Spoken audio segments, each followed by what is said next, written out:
രാജാവ് അപ്പോഴും ജിയോങ്ങിന്റെ താടിയിൽ തന്നെ പിടിച്ചോണ്ടിരിക്കുകയാണ്. കാങ്ങിന് ഇത് കണ്ട് കലി വരുന്നുണ്ട്.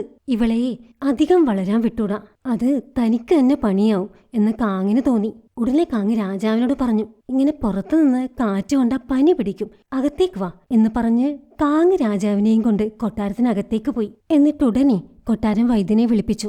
രാജാവിന്റെ നെഞ്ചിൽ തറച്ച അമ്പിന്റെ ഒരു കഷ്ണം ഇപ്പോഴും അവിടെ തന്നെയുണ്ട്. കൊട്ടാരം വൈദ്യൻ അത് പുറത്തെടുത്തു.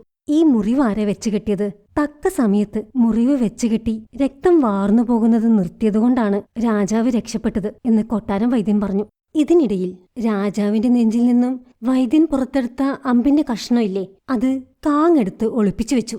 വൈദ്യൻ പോയി കഴിഞ്ഞതിനു ശേഷം കാങ് രാജാവിനോട് ചോദിച്ചു, അല്ല, ആരാ ഈ മുറിവെല്ലാം വെച്ച് കെട്ടിയത്, രക്തം വാർന്നു പോകുന്നത് നിർത്തിയത്? ഓ അതോ, അത് നമ്മുടെ പ്രേതമില്ലേ ജിയോങ്, അവളാണ് എന്ന് രാജാവ് പറഞ്ഞു. ഓ അതും അവളാണോ എന്ന് കാങ് മനസ്സിൽ ചോദിച്ചുപോയി. പക്ഷെ അതൊക്കെ മറച്ചു വെച്ചോണ്ട് അവൾ രാജാവിനോട് വീണ്ടും ചോദിച്ചു, അതിരിക്കട്ടെ, ആ ജിയോങ്ങിനെ എവിടെയാണ് താമസിപ്പിച്ചിരിക്കുന്നത്? ഇത് കേട്ട് രാജാവ് ചിരിച്ചോണ്ട് പറഞ്ഞു, ഞാൻ അവൾക്ക് പ്രത്യേകമായിട്ടൊരു സ്ഥലം ഒരുക്കിയിട്ടുണ്ട്, അവിടെയാണ് അവൾ താമസിക്കുന്നത്. കാങ് വിചാരിച്ചത് രാജാവ് അവൾക്ക് എല്ലാ സുഖസൗകര്യങ്ങളുള്ള ഒരു വീട് ഒരുക്കിയിട്ടുണ്ടാവുന്നാണ്. പക്ഷേ യഥാർത്ഥത്തിൽ അങ്ങനെയല്ല ഉണ്ടായത്. ജിയോങ്ങിന് വേണ്ടി മാത്രം താൽക്കാലികമായ ഒരു ജയിലുണ്ടാക്കി അവിടെയാണ് അവരെ കൊണ്ടിട്ടിരിക്കുന്നത്.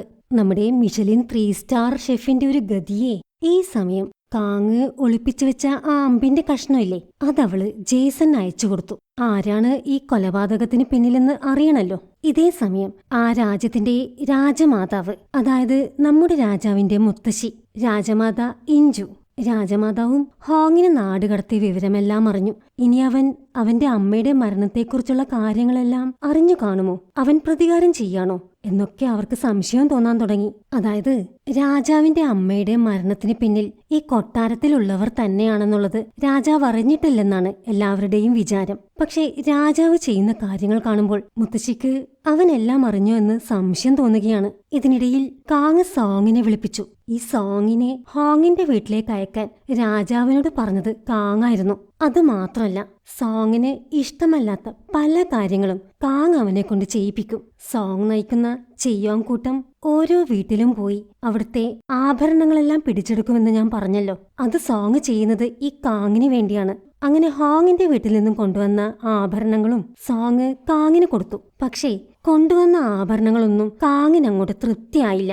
ഇത്രയും കുറച്ച് ആഭരണങ്ങളേ ഉള്ളൂ എന്ന് കാങ് ചോദിച്ചു. സോങ്ങിന് ഈ കാങ് ഇങ്ങനെ ചോദിക്കുന്നതൊന്നും ഒട്ടും ഇഷ്ടപ്പെടുന്നില്ല.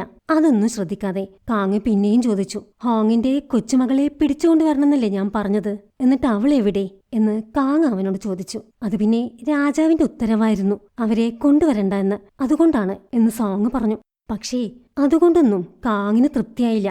കാങ് പറഞ്ഞു, ഹോങ്ങിന്റെ വീട്ടിലുള്ള എല്ലാവരെയും ജൊഹോങ് വനിലേക്ക് കൊണ്ടുവരണം എന്നവൾ പറഞ്ഞു. ഈ ജൊഹോങ് വൻ എന്ന് പറഞ്ഞാൽ കൊട്ടാരത്തിലെ സ്ത്രീകളെ കൊണ്ടുചെന്നിടുന്ന സ്ഥലമാണ്. അവിടെ അവർക്ക് ഭക്ഷണവും വെള്ളവും ഒന്നും കിട്ടില്ല. അവരവിടെ പട്ടിണി കിടന്ന് മരിക്കും. കാങ്ങിന് ഈ ഹോങ്ങിനോട് അത്രയ്ക്ക് പ്രതികാരാണ്. ഹോങ്ങിന്റെ കുടുംബം നശിച്ചു കണ്ടാലേ കാങ് അടങ്ങുള്ളൂ. കാങ്ങിന്റെ കൊട്ടാരത്തിൽ നിന്ന് സോങ് നേരെ പോയത് അവന്റെ അച്ഛനെ കാണാനാണ്. ഇവൾ ഞങ്ങളെ അടിമകളെ പോലെയാണ് കാണുന്നത്, ഇനിയും എത്ര നാൾ നമ്മൾ ഇങ്ങനെ തുടരും എന്ന് സോങ് അവന്റെ അച്ഛനോട് ചോദിച്ചു. ഇത് കേട്ട് അവന്റെ അച്ഛൻ അവനോട് പറഞ്ഞു, രാജാവ് പിടിച്ചു കെട്ടിക്കൊണ്ടുവന്ന ആ പെണ്ണില്ലേ ജിയോങ്, രാജാവിന് അവളോടൊരു ചായവുണ്ട്, നമുക്ക് ഇനി അത് മുതലാക്കണം എന്ന് സോങ്ങിന്റെ അച്ഛൻ അവനോട് പറഞ്ഞു. അച്ഛൻ പറയുന്നത് പോലെ രാജാവിന് ശരിക്കും ഈ ജിയോങ്ങിനോടൊരു ചായവുണ്ടോ എന്ന് അറിയണല്ലോ. സോങ് അത് പരീക്ഷിച്ചു നോക്കാൻ തീരുമാനിച്ചു. വെറുതെ ഒരു ഊഹത്തിന് പുറത്ത് എന്തെങ്കിലും ചെയ്തിട്ട് പ്രശ്നത്തിൽ പോയി ചാടണ്ടല്ലോ. അന്ന് രാത്രി ജിയോങ്ങിന്റെ തടവറയ്ക്ക് മുന്നിൽ മുഖം മൂടിയൊക്കെ ഇട്ട് ഒരാൾ വന്നു. എന്നിട്ട് തടവറ തുറന്ന് അവരോട് പിറകെ വരാൻ ആവശ്യപ്പെട്ടു. ജിയോങ്ങിനെ ആ തടവറയിൽ നിന്ന് രക്ഷിക്കാൻ ആരോ വന്നതാണെന്നാണ് അവൾ കരുതിയത്. അവളും സിയോയും കൂടെ ആ മുഖംമൂടി ധരിച്ചവന്റെ പിറകെ പോയി. പക്ഷേ അവൻ അവരെ കൊണ്ടുപോയത് കൊട്ടാരത്തിൽ എന്തോ ഒരു ആഘോഷം നടക്കുന്ന സ്ഥലത്തേക്കാണ്. അവിടെയാണെങ്കിൽ മുഖംമൂടി ധരിച്ച ഒരുപാട് പേരുണ്ട്. അവരവിടെ ഡാൻസും പാട്ടും ഒക്കെ ആയിട്ട് ആഘോഷിക്കുകയാണ്. അതിന് നടുവിലേക്കാണ് ജിയോങ്ങിനെ കൊണ്ടുപോയത്. നോക്കിയപ്പോ അതിലൊരാൾ നമ്മുടെ രാജാവായിരുന്നു. കൂടെ സോങ്ങും ഉണ്ട്. അവനാണ് ഇതിനെല്ലാം പിറകിൽ. രക്ഷപ്പെട്ടു എന്നാണോ നിങ്ങൾ വിചാരിച്ചത് എന്ന് രാജാവ് ജിയോങ്ങിനോട് കളിയാക്കിക്കൊണ്ട് ചോദിച്ചു. ജിയോങ് ആണെങ്കിൽ ദേഷ്യവും പേടിയും എല്ലാം അടക്കിക്കൊണ്ട് നിൽക്കുകയാണ്. പക്ഷേ നമ്മുടെ സിയോ ഇതൊന്നും അറിഞ്ഞിട്ടേയില്ല. അവൾ അവിടെ ഒരാളെ കണ്ട് അങ്ങനെ നോക്കിക്കൊണ്ട് നിൽക്കുകയാണ്. ആരാണെന്നല്ലേ? അവരെ രക്ഷപ്പെടുത്തിക്കൊണ്ടുവന്ന ആ മുഖം മൂടിയിട്ട ആളെ. അത് കൊട്ടാരം വിദൂഷകൻ ഗില്ലാണ്. സിയോയ്ക്ക് അവന്റെ മുഖം മൂടി മാറ്റിയത് മുതൽ ചുറ്റുള്ളതൊന്നും കാണാൻ പറ്റുന്നില്ല. ആ അവസ്ഥയിലാണ് അവളുള്ളത്. എന്നാ ഗില്ലിതൊന്നും അത്രയ്ക്കൊന്നും ശ്രദ്ധിക്കുന്നില്ല. രാജാവ് അവനെ ഏൽപ്പിച്ച പണി കഴിഞ്ഞല്ലോ. അതുകൊണ്ട് അവിടുന്ന് പോവാൻ ഇറങ്ങുകയായിരുന്നു അവൻ. അതിനിടയിൽ രാജാവ് ആരും കാണാതെ അവന്റെ കയ്യിൽ ഒരു കുറിപ്പ് കൊടുത്തു. രാജാവിനെ ആരോ കൊല്ലാൻ നോക്കിയില്ലേ, അതാരാണെന്ന് കണ്ടുപിടിക്കണം എന്നാണ് ആ കുറിപ്പിലുണ്ടായിരുന്നത്. അതായത് നമ്മുടെ ഈ ഗില്ല് കൊട്ടാരം വിദൂഷകൻ മാത്രമല്ല, രാജാവിന്റെ ഒരു ചാരനും കൂടിയാണ്. അപ്പോഴേക്കും രാജാവിന്റെ ആളുകൾ ജിയോങ്ങിനെയും സിയോയെയും പിടിച്ചുകെട്ടി. കൊട്ടാരത്തിൽ നിന്നും രക്ഷപ്പെട്ടു പോകാൻ തുടങ്ങിയതാണല്ലോ അവര്. പക്ഷേ ജിയോങ് മാപ്പ് പറയാൻ തയ്യാറേയല്ല. ഉടനെ രാജാവ് സിയോയെ പിടിച്ചുകെട്ടി അവളുടെ നെഞ്ചത്ത് ഇരുമ്പ് പഴിപ്പിച്ചു വെക്കാൻ ഉത്തരവിട്ടു. ഇത് കേട്ട് ജിയോങ് ആകെ പേടിച്ചുപോയി. 2025 രാജഭരണ കാലമല്ലേ, രാജാവിന് വേണമെങ്കിൽ എന്തും ചെയ്യാലോ. ഉടനെ അവള് സിയോയെ ഒന്നും ചെയ്യല്ലേ, എന്ത് വേണമെങ്കിലും ഞാൻ ചെയ്യാം എന്ന് രാജാവിനോട് പറഞ്ഞു. രാജാവ് ചോദിച്ചു, എന്തും ചെയ്യോ? അങ്ങനെയാണെങ്കിൽ നീ നല്ലൊരു വിഭവം ഉണ്ടാക്കിത്താ, എനിക്ക് നന്നായി വിശക്കുന്നുണ്ട്. ഇന്നലെ ആ ഹോങ്ങിന്റെ വീട്ടിലെ ഇറച്ചി വേവിച്ച് പറ്റിച്ചതുപോലെ ഇന്ന് ചെയ്യാന്ന് വിചാരിക്കണ്ട. ശരിക്കും നല്ലൊരു വിഭവമായിരിക്കണം നീ ഉണ്ടാക്കുന്നത്. അതെനിക്ക് ഇഷ്ടപ്പെട്ടില്ലെങ്കിൽ ഞാൻ നിന്നെ വകവരുത്തും എന്ന് രാജാവ് പറഞ്ഞു. ഈ നടക്കുന്ന കാര്യങ്ങളെല്ലാം അവിടെ നിന്ന് മറ്റൊരാളും കൂടി കാണുന്നുണ്ട്. അത് കാങ്ങാണ്. ജിയോ രക്ഷപ്പെട്ട കാര്യം അറിഞ്ഞ് അവിടേക്ക് എത്തിയതാണ് ഈ കാങ്. തടവിൽ നിന്ന് രക്ഷപ്പെടാൻ ശ്രമിച്ചതിന് രാജാവ് അവളെ കൊല്ലുമെന്നാണ് കാങ് വിചാരിച്ചത്. പക്ഷേ അതിനു പകരം രാജാവ് ഇപ്പോൾ അത്താഴം ഉണ്ടാക്കാനാണ് പറഞ്ഞത്. കാങ്ങിന് ആകെ ദേഷ്യം വരുന്നുണ്ട്. കാങ് ഇതെല്ലാം കാണുന്നുണ്ടെന്ന് സോങ്ങും കാണുന്നുണ്ടായിരുന്നു. അവൻ അവിടെ നിന്ന് ചിരിക്കുകയാണ്. അവസാനം ജിയോങ് രാജാവിന് ഭക്ഷണം ഉണ്ടാക്കി കൊടുക്കാമെന്ന് സമ്മതിച്ചു. അതിനൊപ്പം അവൾ ഒരു കാര്യം കൂടി റിക്വസ്റ്റ് ചെയ്തു. സിയോയെ അവളുടെ അസിസ്റ്റന്റ് ആക്കണം. കാരണം ഈ സിയോയ്ക്ക് രാജകൊട്ടാരത്തിൽ ഒരു കുക്കാവണമെന്നായിരുന്നു ആഗ്രഹം. ജിയോങ്ങിന്റെ കാര്യങ്ങളോ നടക്കുന്നില്ല. എന്നാൽ സിയോ ആഗ്രഹിച്ചതെങ്കിലും നടക്കട്ടെ എന്ന് അവൾ കരുതി. ഉടനെ തന്നെ രാജാവിന്റെ വിശ്വസ്തൻ ചാങ് ജിയോങ്ങിനെയും സിയോയെയും രാജകൊട്ടാരത്തിലെ അടുക്കളയിലേക്ക് കൊണ്ടുപോയി. അവർ നോക്കിയപ്പോ ആ അടുക്കളയിലുള്ളതെല്ലാം പുരുഷന്മാരാണ്. ഇതുവരെയും അവിടെ പുരുഷന്മാര് മാത്രമേ പാചകം ചെയ്തിട്ടുള്ളൂ. രാജാവിന് വേണ്ടി ഭക്ഷണം ഉണ്ടാക്കാൻ 2 സ്ത്രീകൾ അവിടേക്ക് വന്നത് കണ്ട് അവിടുത്തെ പാചകക്കാർക്കും അത്ഭുതമായി. ആ പാചകശാലയിൽ ഇപ്പോൾ പ്രധാന പാചകക്കാരനില്ല. അദ്ദേഹം കുറച്ചു ദിവസം മുമ്പ് മരിച്ചുപോയി. അതുകൊണ്ട് ആ സ്ഥാനം ഒഴിഞ്ഞു കിടക്കുകയാണ്. ആ സ്ഥാനത്തേക്ക് അവിടുത്തെ 2 പാചകക്കാർ നോട്ടമിട്ടിരിക്കുകയാണ്. അവിടുത്തെ സീനിയറായ ഇയോമും തൊട്ടു താഴെയുള്ള മെങ്ങും. അങ്ങനെ നിൽക്കുമ്പോഴാണ് അതിനിടയിലേക്ക് ഒരു പെണ്ണ് കയറി വരുന്നത്. അവർക്കത് ഒട്ടും ഇഷ്ടപ്പെട്ടില്ല. ഇതിൽ പ്രതിഷേധിച്ചുകൊണ്ട് സമരം വിളിച്ചുകൊണ്ട് അവരാ അടുക്കളയിൽ നിന്ന് ഇറങ്ങിപ്പോയി. ജിയോങ് അതൊന്നും ശ്രദ്ധിക്കാതെ വേഗം തന്നെ പാചകം തുടങ്ങി. സിയോ അവിടെയൊക്കെ മണത്ത് അടുക്കളയിൽ മാനിന്റെ ഇറച്ചിയുള്ളത് കണ്ടുപിടിച്ചു. കഴിഞ്ഞ ദിവസം രാജാവ് വേട്ടയാടിക്കൊണ്ടുവന്ന മാനാണത്. അത് വെച്ച് ഒരു സ്റ്റേക്ക് ഉണ്ടാക്കാം എന്ന് ജിയോങ് തീരുമാനിച്ചു. അതിനിടയിൽ നമ്മുടെ പാചകക്കാരൻ മെങ്ങില്ലേ, അവൻ നേരെ കാങ്ങിനടുത്തേക്ക് പോയി. അവിടെ ഉണ്ടായ കാര്യങ്ങളെല്ലാം പറഞ്ഞു. ഈ മെങ്ങിനെ പ്രധാന പാചകക്കാരനാക്കാമെന്ന് കാങ് വാക്കു കൊടുത്തിരുന്നു. അതുകൊണ്ട് കാങ്ങിന്റെ വിശ്വസ്തനാണ് ഈ മെങ്. അപ്പോഴേക്കും ജിയോങ് ഒരുപാട് വിഭവങ്ങളൊക്കെ ഉണ്ടാക്കി ഒരു വലിയ അത്താഴം തയ്യാറാക്കി കഴിഞ്ഞിരുന്നു. അവൾ അതും കൊണ്ട് രാജാവിന്റെ മുന്നിലെത്തി. രാജാവാണെങ്കിൽ മുറിവൊക്കെ വെച്ച് കെട്ടി മര്യാദക്കൊരു ഷർട്ട് പോലും ഇടാതെയാണ് അവിടെ ഇരിക്കുന്നത്. ഇവനെ കുറച്ച് മര്യാദയുള്ളൊരു വേഷിട്ടൂടെ എന്ന് മനസ്സിൽ പറഞ്ഞുകൊണ്ട് ജിയോങ് ഭക്ഷണം രാജാവിന്റെ മുന്നിൽ കൊണ്ടുവച്ചു. ഇതെന്താണ് എന്ന് രാജാവ് അവളോട് ചോദിച്ചു. ദിവസവും അവളുണ്ടാക്കി കൊണ്ടുവരുന്നത് രാജാവ് ഇതുവരെ കാണാത്ത സാധനങ്ങളല്ലേ. അവള് രാജാവിനോട് പറഞ്ഞു, ഇത് ഫ്രഞ്ചുകാരുടെ ഒരു ഭക്ഷണമാണ്, ഓട്ട് കുസിൻ എന്നാണ് ഇതിന് പറയുന്നത്. അവൾ ഇതെന്താ പറയുന്നതെന്ന് പോലും രാജാവിന് മനസ്സിലായില്ല. ഓട്സ് എന്നാണ് രാജാവ് കേട്ടത്. അവൾ ഉടനെ രാജാവിന്റെ മുന്നിൽ വെച്ച് ഭക്ഷണം മിക്സ് ചെയ്യാനും ഇറച്ചി ഗ്രില്ല് ചെയ്യാനും ഒക്കെ തുടങ്ങി. അവൾ രാജാവിന് പറഞ്ഞു കൊടുത്തു, ഇതാണ് ടേബിൾ സൈഡ് സർവീസ്. ഭക്ഷണത്തിന് ആകെ 5 രുചികളേയുള്ളൂ. മധുരം, കയ്പ്, എരിവ്, പുളി, ഉപ്പ്. ഇതല്ലാതെ പുതിയൊരു രുചി നമുക്ക് കൊണ്ടുവരാൻ കഴിയില്ല. പക്ഷേ മണം എത്ര തരത്തിൽ വേണമെങ്കിലും ഉണ്ടാക്കാം. ഭക്ഷണം മുന്നിൽ വെച്ച് പാചകം ചെയ്യുമ്പോൾ അതിന്റെ മണം കൊണ്ട് ആ ഭക്ഷണം ഭയങ്കര ഫ്രഷ് ആണെന്ന് തോന്നും. രാജാവിന് ഈ ഭക്ഷണം ഇഷ്ടപ്പെട്ടില്ലെങ്കിൽ തട്ടിക്കളയുന്നല്ലേ ജിയോങ്ങിനോട് പറഞ്ഞത്. അതുകൊണ്ട് രക്ഷപ്പെടാനാണ് ജിയോങ് ഇങ്ങനെ ഓരോ പൊടിക്കൈകളൊക്കെ ചെയ്യുന്നത്. അവള് രാജാവിന് മാനിന്റെ ഇറച്ചി ഗ്രില്ല് ചെയ്ത് കൊടുത്തു. മാനിന്റെ നാവാണ് അവൾ ഗ്രില്ല് ചെയ്തത്. രാജാവ് ഉടനെ അത് വായിൽ വെച്ച് തരാൻ അവളോട് പറഞ്ഞു. രാജാവല്ലേ, ചെയ്തല്ലേ പറ്റൂ. ജിയോങ് ഉടനെ ആ ഇറച്ചി കഷ്ണം വായിൽ വെച്ചു കൊടുത്തു. അത് കഴിച്ചപ്പോ രാജാവിന് വീണ്ടും അവന്റെ അമ്മയെ ഓർമ്മ വന്നു. അപ്പോഴേക്കും കാങ് അവിടേക്ക് ഓടിയെത്തി. രാജാവിന് വേണ്ടി ജിയോങ് ഭക്ഷണം ഉണ്ടാക്കുന്ന കാര്യമൊക്കെ മെങ് അവളോട് പറഞ്ഞിരുന്നല്ലോ. പക്ഷേ കാങ്ങിനെ അകത്തേക്ക് കടക്കാൻ അവിടെ കാവൽ നിന്നവർ സമ്മതിച്ചില്ല. അകത്തേക്ക് കയറാൻ ശ്രമിക്കുന്നതിനിടയിൽ രാജാവിന്റെ മുറിയുടെ വാതിൽ ചെറുതായി തുറന്നു. കാങ് നോക്കിയപ്പോ നെഞ്ചൊക്കെ കാണിച്ചോണ്ട് രാജാവിരിക്കുന്നു. അടുത്തു തന്നെ രാജാവിനെ തൊട്ടോ തൊട്ടില്ല എന്ന മട്ടിൽ ജിയോങ് ഇരിക്കുന്നുണ്ട്. സത്യത്തിൽ ജിയോങ് പോവാൻ പുറപ്പെട്ടപ്പോൾ വേണ്ട എന്ന് പറഞ്ഞ് രാജാവ് അവളെ പിടിച്ചു വലിച്ചതാണ്. ജിയോങ് രാജാവിന്റെ അടുത്തേക്ക് വീണു. ഇതാണ് കാങ് കണ്ടത്. ആ കാഴ്ച കാങ്ങിന് ഒട്ടും സഹിക്കാൻ പറ്റിയില്ല. അപ്പോഴേക്കും പുറത്തെ ബഹളം രാജാവ് കേട്ടു. ജിയോങ്ങിനെ ഞാൻ തെരഞ്ഞെടുത്തു. കാങ് ഇപ്പൊ പോയിക്കോ, ഞാൻ നിന്റെ അടുത്തേക്ക് പിന്നെ വരാം എന്ന് രാജാവ് വിളിച്ചു പറഞ്ഞു. എന്ത് തെരഞ്ഞെടുത്തു എന്നൊന്നും കാങ്ങിന് മനസ്സിലായില്ല. അടുത്ത ഭാര്യയായി തെരഞ്ഞെടുത്തു എന്നാണ് അവള് കരുതിയത്. കാങ്ങിന് വന്ന ഒരു ദേഷ്യം.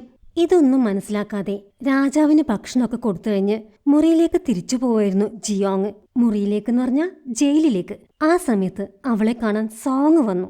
സോങ് അവളോട് പറഞ്ഞു, നീ രാജാവിനോട് വളരെ അടുത്തു കഴിഞ്ഞല്ലോ. നീ എനിക്ക് വേണ്ടി ഒരു ഉപകാരം ചെയ്യണം. രാജാവിന് ഭക്ഷണം കൊടുക്കാൻ പോകുമ്പോൾ അവിടെ നടക്കുന്ന കാര്യങ്ങളെല്ലാം നീ എനിക്ക് പറഞ്ഞു തരണം എന്ന് സോങ് അവളോട് പറഞ്ഞു. ആദ്യം ജിയോങ് സമ്മതിച്ചില്ല. അയ്യോ, അതൊന്നും ചെയ്യാൻ പറ്റില്ല, രാജാവ് അറിഞ്ഞാൽ എന്റെ തല പോകും എന്നൊക്കെ അവള് പറഞ്ഞു. ഈ ജിയോങ് കുറച്ച് വെയിറ്റ് ഇടുകയാണെന്ന് സോങ്ങിന് മനസ്സിലായി. അവൻ അവളോട് പറഞ്ഞു, നീ അത് ചെയ്തു തന്നാൽ പകരം ഞാൻ നിന്നെ സംരക്ഷിക്കാം. ഈ കൊട്ടാരത്തില് നിനക്ക് ശത്രുക്കൾ കൂടി കൂടി വരികയാണ്. ജിയോങ്ങും ഒന്ന് ആലോചിച്ചു. അവൾക്ക് ഈ ശത്രുക്കളെയൊന്നും പേടിയില്ല. അവൾക്ക് വേണ്ടത് 2025 തിരിച്ചു പോവാനുള്ള വഴിയാണ്. അതിന് രാജാവ് ആ ബാഗ് കൊക്കയിലേക്ക് എറിഞ്ഞു കളഞ്ഞല്ലോ. അതുകൊണ്ട് ആ ബാഗ് തിരിച്ചെടുത്തു തരണം എന്നാണ് ജിയോങ് സോങ്ങിനോട് ആവശ്യപ്പെട്ടത്. ശരി എന്ന് സോങ്ങും സമ്മതിച്ചു. ഇതേസമയം രാജാവിന്റെ മുറിയിൽ നിന്ന് തിരിച്ചുപോയ കാങ് വേഗം പാചകക്കാരൻ മെങ്ങിനെ വിളിപ്പിച്ചു. ഇനി ജിയോങ് പാചകം ചെയ്യാൻ അടുക്കളയിലേക്ക് വന്നാൽ എന്തൊക്കെ ചെയ്യണം എന്നുള്ളൊരു നിർദ്ദേശം അവൾ അവന് കൊടുത്തു. അടുത്ത ദിവസവും ജിയോങ്ങും സിയോയും കൂടെ ഭക്ഷണം ഉണ്ടാക്കാനായി അടുക്കളയിലേക്ക് എത്തി. നോക്കിയപ്പോ നിലത്ത് നിറയെ പാറ്റകള്. ഭക്ഷണം വെക്കാനുള്ള കലം തുറന്നു നോക്കിയപ്പോ അതിനകത്ത് പാമ്പ്. അടുപ്പിൽ വിറക് കത്തിക്കാൻ നോക്കിയപ്പോ അത് നനഞ്ഞു പുകയുന്നു. മെങ്ങൊപ്പിച്ച പണിയാണിതെല്ലാം. എങ്ങനെയൊക്കെയോ ആണ് ജിയോങ്ങും സിയോയും കൂടെ അന്നത്തെ പാചകം ചെയ്ത് തീർത്തത്. പാചകമൊക്കെ കഴിഞ്ഞ് അവരുടെ ജയിലിലേക്ക് അവരെ തിരിച്ചു കൊണ്ടുവന്നാക്കിയപ്പോഴേക്കും അവർ നന്നായി ക്ഷീണിച്ചിരുന്നു. പക്ഷേ അവര് പാചകം ചെയ്യുന്നതിൽ നിന്ന് പിന്മാറിയില്ലല്ലോ. അതുകൊണ്ട് കാങ് അടുത്ത നീക്കം നടത്തി. പിറ്റേ ദിവസം രാവിലെ കൊട്ടാരത്തിൽ ആകെ ഒരു വാർത്ത പരന്നു. ഹോങ്ങും ജിയോങ്ങും രാജാവിനോട് ചെയ്തത് ഒരേ തെറ്റാണ്. അവർ രണ്ടുപേരും രാജാവിനെ അപമാനിച്ചു. രാജാവ് ഹോങ്ങിനെ നാട് കടത്തി. പക്ഷേ ജിയോങ്ങിനെ രാജാവ് ഒന്നും ചെയ്തില്ല. ഇത് നീതികേടാണ് എന്ന് എല്ലാവരും പറയാൻ തുടങ്ങി. കാങ്ങിന്റെ വേലക്കാരികളാണ് ഇതെല്ലാം അവിടെ പറഞ്ഞു പരത്തിയത്. അപ്പോഴേക്കും കൊട്ടാരം കാവൽക്കാര് ജിയോങ്ങിനെ പിടിച്ചുകെട്ടി രാജാവിന്റെ മുന്നിൽ കൊണ്ടുവന്നു. ഈ കാര്യങ്ങളെല്ലാം മന്ത്രിമാർ രാജാവിനോട് പറഞ്ഞു. ജിയോങ്ങിനെ വധിക്കണമെന്ന് അവരാവശ്യപ്പെട്ടു. ഉടനെ രാജാവ് ഉടവാള് വലിച്ചൂരി. എന്നിട്ട് ജിയോങ്ങിന്റെ കഴുത്തിന് നേരെ പിടിച്ചു. എന്നിട്ട് പറഞ്ഞു, ഇവൾ ഇന്നലെ എനിക്കൊരു വിഭവം ഉണ്ടാക്കി തന്നു.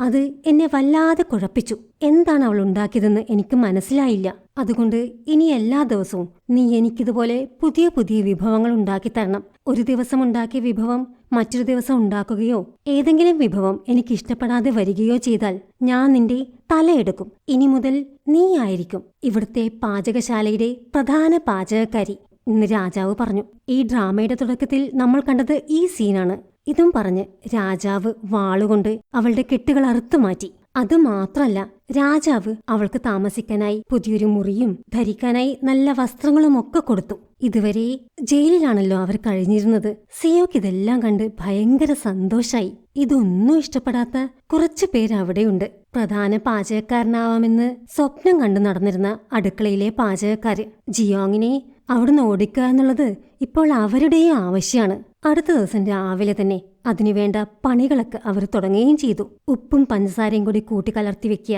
അവിടെ ഉണ്ടായിരുന്ന കത്തിയുടെ എല്ലാം മൂർച്ച കളയുക, അങ്ങനെ ഓരോ ആളും ഓരോരോ പണി ഏറ്റെടുത്ത് ചെയ്യാൻ തുടങ്ങി. പക്ഷേ ജിയോങ് ഇതെല്ലാം പ്രതീക്ഷിച്ചു തന്നെയാണ് അടുക്കളയിലേക്ക് വന്നത്. അവൾ അവരോട് പറഞ്ഞു, ഞാനിവിടെ പുതിയതല്ലേ, എനിക്കിവിടുത്തെ രീതികളൊന്നും അറിയില്ലല്ലോ. അതുകൊണ്ട് ഒരു കാര്യം ചെയ്യും, കുറച്ചു ദിവസം നിങ്ങൾ പാചകം ചെയ്യ്, ഞാനിതൊക്കെ ഒന്ന് കണ്ടു പഠിക്കട്ടെ എന്ന് ജിയോങ് അവരോട് പറഞ്ഞു. അതെങ്ങനെ ശരിയാവും? നീയല്ലേ പ്രധാന പാചകക്കാരി, ഞങ്ങൾ എന്തുണ്ടാക്കണമെന്ന് നീയല്ലേ പറയേണ്ടത് എന്ന് അവര് തിരിച്ചു ചോദിച്ചു. ഏയ്, അങ്ങനെയൊന്നുമില്ല, കുറച്ചു ദിവസത്തേക്ക് നിങ്ങൾ തന്നെയാണ് പാചകം ചെയ്യുന്നതെന്ന് ഞാൻ രാജാവിനോട് പറഞ്ഞിട്ടുണ്ട് എന്ന് ജിയോങ് പറഞ്ഞു. ഇത് കേട്ടപ്പോഴാണ് പാചകക്കാർക്ക് ഒരു കാര്യം മനസ്സിലായത്. അവര് പെട്ടു. അവരുടനെ കത്തിക്ക് മൂർച്ച കൂട്ടാനും ഒളിപ്പിച്ചു വെച്ച സാധനങ്ങളെല്ലാം കൊണ്ടുവരാനും തുടങ്ങി. കാങ്ങും ഈ വിവരങ്ങളെല്ലാം അറിഞ്ഞു. രാജാവ് അവളെ കൊന്നില്ലാന്ന് മാത്രമല്ല, അവളെ പിടിച്ച് പ്രധാന പാചകക്കാരി ആക്കുകയും ചെയ്തു. കാങ് ഉടനെ വേഗം നേരെ രാജമാതാവിനടുത്തേക്ക് പോയി. സാധാരണ കാങ് ആ വഴിയൊന്നും പോവാത്തതാണ്, പക്ഷെ ഇപ്പോ അവളുടെ ആവശ്യമായി പോയില്ലേ. അവള് രാജമാതാവിനോട് പറഞ്ഞു, രാജാവിന് അമ്പേറ്റ ദിവസമാണ് ഈ ജിയോങ് പ്രത്യക്ഷപ്പെട്ടത്. ഇവൾ ആരാണ്, എവിടുന്ന് വന്നു എന്നൊന്നും ആർക്കും അറിയില്ല. രാജമാതാവും രാജാവിന് അമ്പേറ്റ വിവരം അറിഞ്ഞിരുന്നില്ല. അവരും അത് കേട്ട് ഞെട്ടിപ്പോയി. പക്ഷേ അവളെ പ്രധാന പാചകക്കാരിയാക്കുക എന്നുള്ളത് രാജാവിന്റെ തീരുമാനമല്ലേ, അതില് രാജമാതാവിന് ഇടപെടാൻ പറ്റില്ല. കാങ്ങിനും അതറിയാം. അതുകൊണ്ട് അതിനും ഒരു വഴി അവള് കണ്ടിരുന്നു. രാജമാതാവ് ഒരു പാചക മത്സരം സംഘടിപ്പിക്കണം. ജിയോങ് കൊട്ടാരത്തിലെ പാചകക്കാരോട് മത്സരിക്കട്ടെ. ഭയങ്കര പാചകക്കാരിയാണെന്നല്ലേ വെപ്പ്, അതൊന്ന് പരീക്ഷിക്കാലോ. എന്നിട്ട് ജിയോങ് അതിൽ തോറ്റാൽ അവളെ നാട് കടത്തണം. ഇതാണ് കാങ്ങിന്റെ പ്ലാന്. രാജമാതാവിനും ആ പ്ലാൻ അങ്ങ് ഇഷ്ടപ്പെട്ടു. അവരുടനെ ജിയോങ്ങിനെ വിളിപ്പിച്ചു. നീ അത്ര കഴിവുള്ളവളാണെങ്കിൽ അത് നീ നാളെ തെളിയിക്ക്, ഇല്ലെങ്കിൽ ഞാൻ നിന്റെ കൈ അറുത്തെടുക്കും എന്ന് രാജമാതാവ് ജിയോങ്ങിനോട് പറഞ്ഞു. ഇതെല്ലാം നടക്കുന്ന സമയത്ത് രാജാവ് മറ്റൊരിടത്താണുള്ളത്. രാജാവിനെ കാണാൻ രാജാവിന്റെ പടത്തലവൻ വന്നിട്ടുണ്ട്. അവന് ചില തെളിവുകളൊക്കെ കിട്ടിയിട്ടുണ്ട് എന്നാണ് അവൻ പറയുന്നത്. രാജാവ് രഹസ്യമായിട്ട് അവന്റെ അമ്മയുടെ മരണത്തെക്കുറിച്ച് അന്വേഷിക്കുന്നുണ്ട്. അതിനെക്കുറിച്ചാണ് അവർ പറയുന്നത്. ആ സമയത്താണ് സോങ് വന്ന് പാചക മത്സരം നടക്കുന്ന കാര്യം രാജാവിനോട് പറയുന്നത്. ഈ രാജമാതാവിന് കുറെ കാലമായിട്ട് രുചിയില്ല. കുറച്ചു കാലമായിട്ട് ഭക്ഷണം കഴിക്കുന്നതൊക്കെ കുറവാണ്. രാജമാതാവിന് ഭക്ഷണത്തോട് വിരക്തിയാണ്. ആ രാജമാതാവാണ് ഇപ്പോൾ ഇങ്ങനൊരു മത്സരം സംഘടിപ്പിച്ചിരിക്കുന്നത്. അടുത്ത ദിവസം രാവിലെ തന്നെ പാചക മത്സരത്തിനുള്ള വേദിയൊരുങ്ങി. മത്സരത്തിൽ പങ്കെടുക്കുന്നത് ജിയോങ്ങും മെങ്ങും ഇയോമുമാണ്.